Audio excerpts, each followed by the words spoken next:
Hi hello എല്ലാവർക്കും നമസ്കാരം. നമ്മളൊരു പുതിയ വീഡിയോയിലേക്ക് എല്ലാവർക്കും സ്വാഗതമാണ്.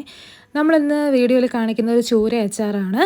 അപ്പോൾ ഇന്ന് രാവിലെ നമുക്ക് മീൻകാരൻ വന്നപ്പോഴത്തേക്കും 2 വലിയ ചൂര കിട്ടി. വലിയ ചൂര എന്നുള്ള സാധാ ഒരു മീഡിയം സൈസുള്ള ചൂര കിട്ടി.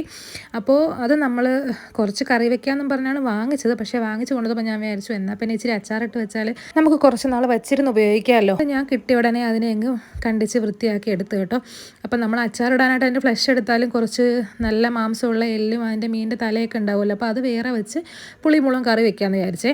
അപ്പോൾ ചൂര അച്ചാറിന് വേണ്ടി എല്ലാം കണ്ടിച്ച് വൃത്തിയാക്കി എടുത്തിട്ട് അതിനകത്ത് ഞാൻ പൊടി ഐറ്റംസ് ആയിട്ടുള്ള മഞ്ഞപ്പൊടി, മുളക് പൊടി, കുരുമുളക് പൊടി, ഉപ്പും പിന്നെ ഇച്ചിരി വെളുത്തുള്ളി, ഇഞ്ചി പേസ്റ്റ് ഇതെല്ലാം കൂടെയൊക്കെ ചേർത്തിട്ട് ഞാൻ നന്നായിട്ട് അതിന് ഞെരടി വെച്ച് കേട്ടോ.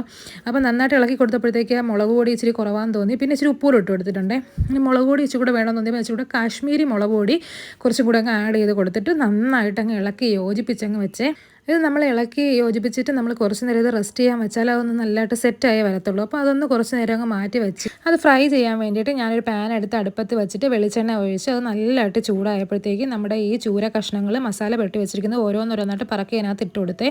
അപ്പോൾ നമ്മൾ ചൂര അച്ചാറിൻ്റെ പാകം എന്ന് പറയുന്നത് അതിങ്ങനെ വറുത്തെടുക്കുന്നതിലാണ്. ഒരുപാട് കരിഞ്ഞും പോകരുത്, എന്നാൽ അത് ഒരുപാട് വേവാതെ ആയി പോവുകയും ചെയ്യരുത്. ഒരു മീഡിയം ഫ്ലെയിമിലിട്ട് നമ്മൾ പതുക്കെ പതുക്കെ അതിനെ വറുത്തെടുക്കണം.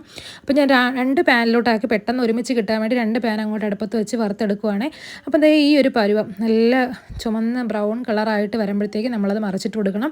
കരിഞ്ഞു പോകരുത്, എപ്പോഴും മീഡിയം ഫ്ലെയിമിൽ തന്നെ വയ്ക്കണം.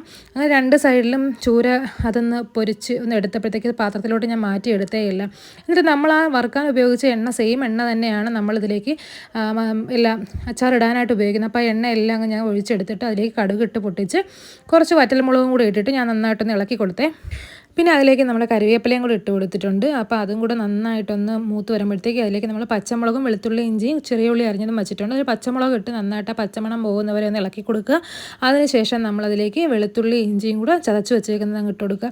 അത് നന്നായിട്ട് ഇളക്കി അതിൻ്റെ പച്ചമണം പോയി ഒന്ന് ചെറുതായിട്ട് മൂത്ത് വരുമ്പം ചെറിയ ഉള്ളി അരിഞ്ഞ് വെച്ചത് കുറച്ചേ ഉള്ളൂ, ഒരുപാട് വേണ്ട, ഇച്ചിരി മാത്രം ഒന്ന് ഇട്ടാൽ മതി.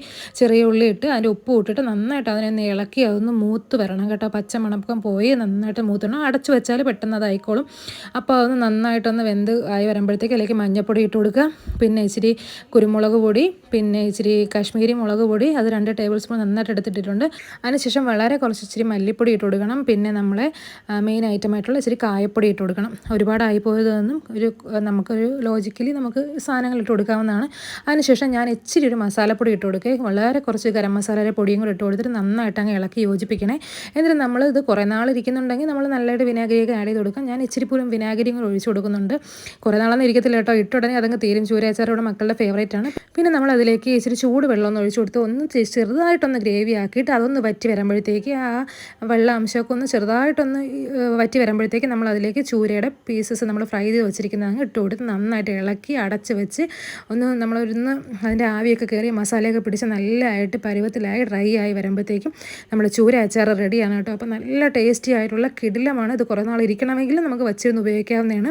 അപ്പോൾ നല്ല ടേസ്റ്റ് ഉണ്ടായിരുന്നു. ഞാൻ ഒരെണ്ണം എടുത്ത് കഴിച്ച് നോക്കി. അപ്പോൾ എല്ലാവരും ട്രൈ ചെയ്ത് നോക്കുക ചൂര അച്ചാർ. നിങ്ങളുടെ അഭിപ്രായങ്ങൾ പറയാം. നമ്മുടെ ചാനൽ കാണുന്നവർ സബ്സ്ക്രൈബ് ചെയ്യുക. Tata bye bye.